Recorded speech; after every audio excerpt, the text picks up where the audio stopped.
Alright. Today is 19th of December. Now we are at 2:44 p.m. Now we're still early, and an hour and 15 minutes to London opening. Yesterday, okay, this is a recap. Actually, this would be a very good follow-up video, maybe like a part two, a journaling of what, oh no, of what become of the trade yesterday.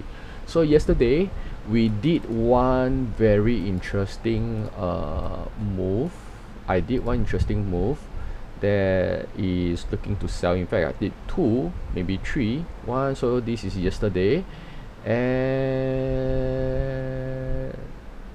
no, this is the Aussie. So at London opening, did one, the first one to sell, failed, sell, got it, sell, got it. So I want to touch on these two. So this is at the opening 15 before 14 minutes, less than a minute before the 15-minute bar. We the price 690.07. Hey, this is not cool.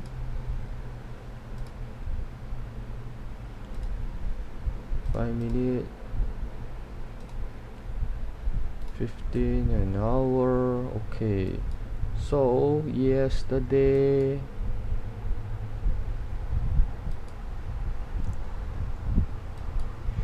around here, 690 is the first one.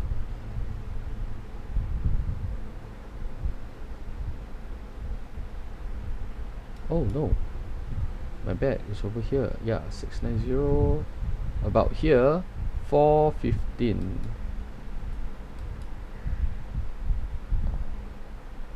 10, 15, yeah, 690. So yep, that's about it. So I remember I shorted here, and then it went up and broke through. So nah, okay. Then the next one, shortly after, I was like, I'm still quite right that the chart looks like it's gonna go down. So anyway, this one take a quick profit. 683.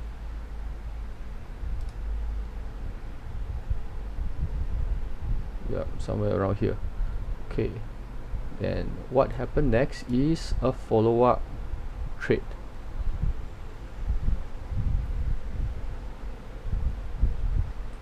Oh, sorry, my bad. 702, 690, 683. Okay, 683, probably around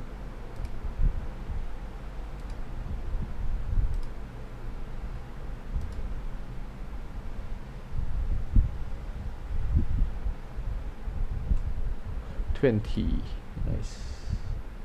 Yep, about here, around at this bar, somewhere around at this bar. Remember, it's quite low. 683, yes. Okay, and then it failed the bottom. I didn't take anything here. I think I was a few points, just barely. 683, yeah, it's actually quite decent, about 10, 11, 12. I didn't do anything.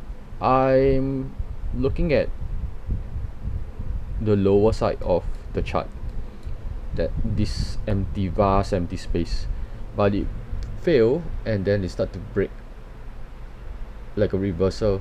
It seems like a reversal, and I placed my stop loss right above here. Yeah, I was thinking, like, from previous mistakes, a lot of times, I was going in another direction and it failed at the support level, so called. I mean, it's visible support, not at here, but at here. This is all the liquidity that are attractive, but this is a visible resistant support, whatever. So I placed my stop loss above here. I remember I put about 4-5 pips, no, 4-5 points away, just to avoid getting slippage. And when the price are very much close to here, I'm struggling mentally to exit the trade. And bear in mind that I am from around here, that is 6:20, to here, that's almost an hour, or after an hour. I'm like, oh, every single bar inch closer to that 1%, the 1% that I am wrong. So my theory is, whenever I put a trade, my mind will immediately switch to identify or to recognize that this particular trade that I just put is gonna be 99% wrong, 99% failure rate. All I need is the market to show me where's the 1%. Either I give up, or either the market truly break through. So after the mental struggle or exercise, I decide, okay, this is clearly a mark, and from my past mistakes, whenever I'm going on in a similar scenario like this, but I'm going in as a bull, the price failed to break the resistance and start to trend down. And since I'm at this scenario, but on the other side, this might happen. What I need to adjust my psychological point of view is, or my perspective is, to accept that this is gonna be a 99% correct in terms of me being wrong. I don't need that 1%. That stop loss will be the 1%. If it cross, it cross. I'll just take the L. That's about, if I'm not wrong, if I remember correctly, that's about 55 points away. I'll just take it. Just another day. So I let it rest, and I close off the video, the recording, and I ran for some errand or something. So while I'm outside, I noticed, first point, it didn't even touch the resistance, and then started to find a new low. When it pull back, it's a true pullback, not a reversal. It's a true pullback, because then it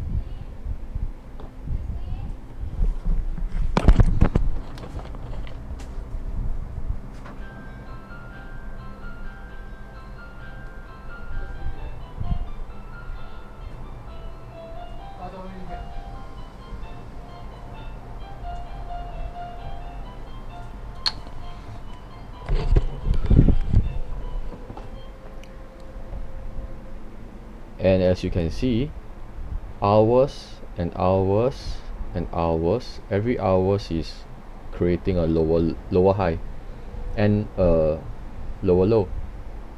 So yeah, then I see it on it, see where it's gonna go. I do not know whether you will form any support over here and then bounce back, and then around 10, 11 or 12, about 11, when I check it again, the price start to move in a way that, okay, it seems like it's gonna break out of the trend over here, this point, because it crossed mini pullback. The pullback doesn't have any follow-up or follow-through. Pretty weak actually. It's very fast. And then break over here, then start. Yeah. So I know, hey, I might hold on to it. And then this happened.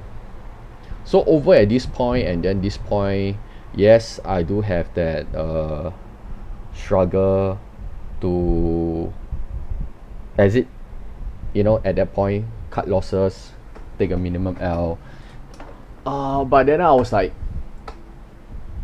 I wanted to really know what is behind the wall, behind the door that I failed to open and walk through a lot of times. What will be the uncertainty towards or showing me that if I hold on to the trade, especially a winning trade, and let it run, what will happen? So anyway, speaking of which, right, I already have a take profit around here. So the take profit is at a very interesting place. Yeah, it's actually over here. 6.3, 6.27. Oh, it's slightly lower. Yeah, 6.3. So my take profit is around this, which I find that this is gonna be very interesting. Very interesting. Instead of going lower than that, there should be a point somewhere around here. Very interesting price point. So my take profit is over there. I was like, okay, since I already have a target take profit, which I'm not supposed to do, but this is, it's a bit hard not to miss that. Sorry, it's a bit hard to miss that. So might as well hold on to it and see how can I challenge myself to hold on to the trade mentally, to resist the urge of exiting early, taking some small profit along this line, along here. Because over here, when it hits here, it has very strong pullback. 2 bar, 3 bar, 15 minutes of pulling back before it tested this high and then start to dive down. So, yep. So the part 2 of the video is a continuation from the previous one, where the part 1 will be the execution, live, watching the mental stress as the chart is moving away and away, the price is moving away and away, and points by points, creating a ladder, creating a stairs, like almost going to be a trend. And then when it reverse and come down to what the price has that intention, the real intention of going, that is totally not recorded as off screen, that portion. Yeah, so here is just a quick recap of what happened yesterday night, right about 12 before the market closed. So the funny thing is that before I sleep at about 11:55, my software got glitch. I can't access. Then I was like, hey, never mind, just leave it. And I think half an hour later I try again before I really sleep. I realized how come I do not have any position. Then I go and check. Oh yeah, okay, it exited. I check the price. It barely touches this point. Remember, mine was 627. Yeah, 627, 628. It barely touches it. Then have a good rebound. Then this is what happened after. So yeah, if I can take some lesson, I still need a lot of exercise mentally, how to hold on to trade, especially when I'm in profit. So to me, I realize, for myself, it's not really about holding on to trades that are losing, because I know that 99% this is going to be a wrong trade. So I need to trust, first of all, the stop loss. I also need to trust the resistance to touch the stop loss, to adjust the stop loss, because previous number of trades all ended early due to my stop loss. So there are hours of those like 7, 8 o'clock, 9 o'clock. It is logical to adjust a stop loss to the pullback. Actually, it makes more sense to do that, because if you break through, it's a breakthrough. Yeah. But yeah, I held on to it. I held on to it. So lesson number 1, trust your stop loss. Lesson number 2, don't touch your stop loss, and just let the profit run. Now I would say point 2 about don't touch the stop loss. Find a good point to touch lah. This will be a good resting point to touch. So more exercise, more practice has to be done. And now we are coming back to the trade. I'm gonna start a new video of that.